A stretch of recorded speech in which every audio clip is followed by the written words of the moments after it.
All right, you guys. So these are an ever increasing problem in the credit repair space because these letters, which are commonly called stall letters, are reaching the homes of people who are getting credit repair work, and they're causing them to be alarmed.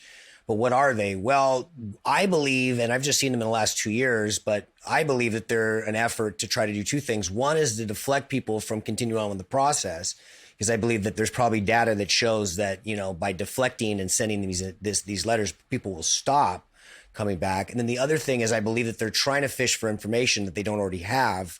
And so by saying, hey, we don't know who you are, but I will let you know that there is templates in Credit Repair Cloud that takes care of this. I believe you go to the end of the wizard and start typing in ID.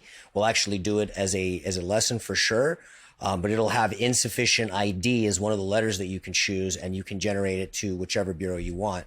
When I get these, I actually try to make the client feel rest assured. So the letter will say, sorry, it'll say, hey, you've messed up because actually I have provided enough ID for you. And here's another letter, a rebuttal letter, saying that. So you're going to send them this letter. And what I do is I send it to all three bureaus. So if I'm going to print it, I'll print all three, or I'll send it through Cloud Mail, whichever is easier. And I'll just say, hey, don't worry about it. We've taken care of all of it at this point.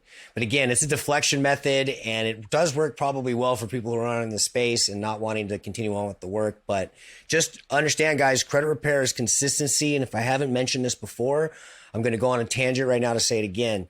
The reason that consistency works is because credit repair, or the reason that credit repair works is because of consistency. Because if you send them requests in the mail more and more and more, it's like the squeaky wheel that gets the grease, they have to respond, and it costs them money to respond.